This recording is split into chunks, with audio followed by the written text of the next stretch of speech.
Should this story be one and done? Let's find out.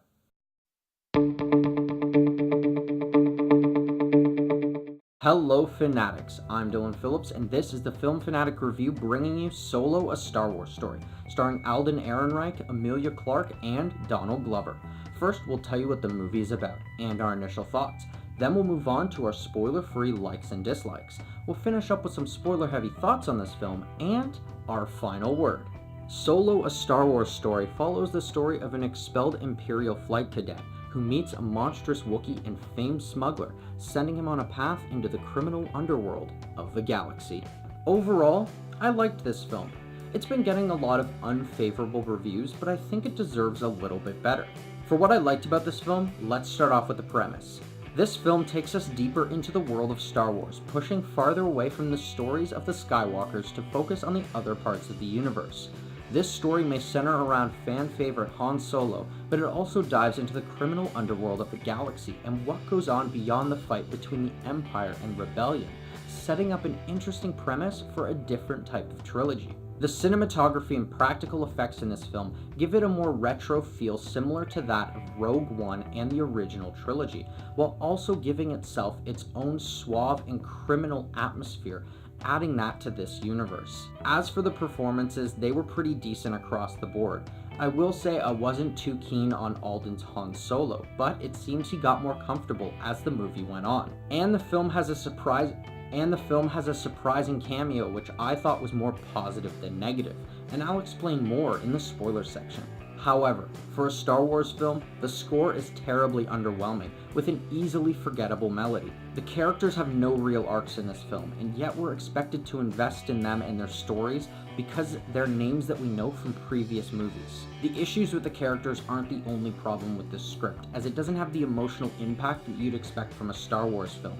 I thought that it would be bigger and better than it actually was, and I'll explain a little bit more in the spoiler section. And that's where I'll end our spoiler-free thoughts on this film. If you want to hear our final word or rating of this film, pause now and click the link in the description, because now, it's time for spoilers. First off, I have to say that I wasn't a huge fan of Donald Glover's Lando.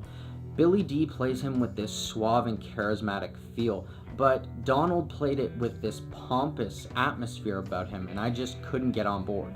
And I absolutely hated the part in the film where they explain why his name is Han Solo. It feels so contrived and forced, and ruins the memory of this iconic name.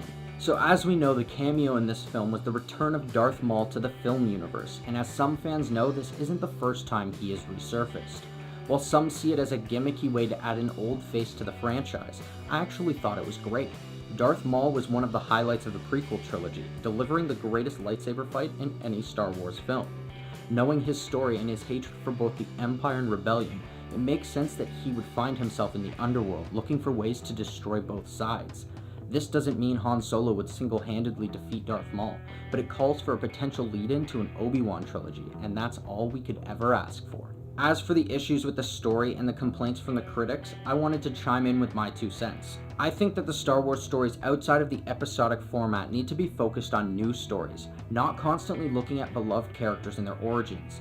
Yes, I know I just lobbied for an Obi-Wan film, but that's where I draw the line. I don't need to know about Boba Fett or Yoda's origin because the mystery makes them all the more intriguing.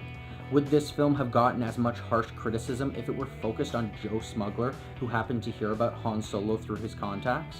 That would not have fixed all the issues with the story, but it may have been a step in the right direction. And the best scenes to me were the poker scenes, the Darth Maul cameo, when Han meets Chewie, the train heist, and the trench warfare.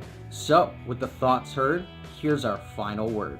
Solo, a Star Wars story is an entertaining sci-fi adventure that fails to deliver on its crime themes.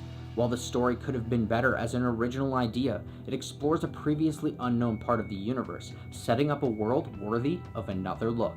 This film was a good popcorn flick that has the potential to dive into the world of bounty hunters, so I'm going to give Solo, a Star Wars story a 6.5. Thanks everyone for watching our review. Are you planning on seeing Solo, a Star Wars story? Or if you've already seen it, do you have something to add? What did you think of the story? Let us know in the comments below. I'm Phillips, and this has been the Film Fanatic Review. If you liked this video and you want to see more, hit that like button and subscribe to our channel. Check out our latest Fanatic 5 video where we discuss the top Jodie Foster roles. Don't forget to follow us on our social media. And until next time, Fanatics, keep it real.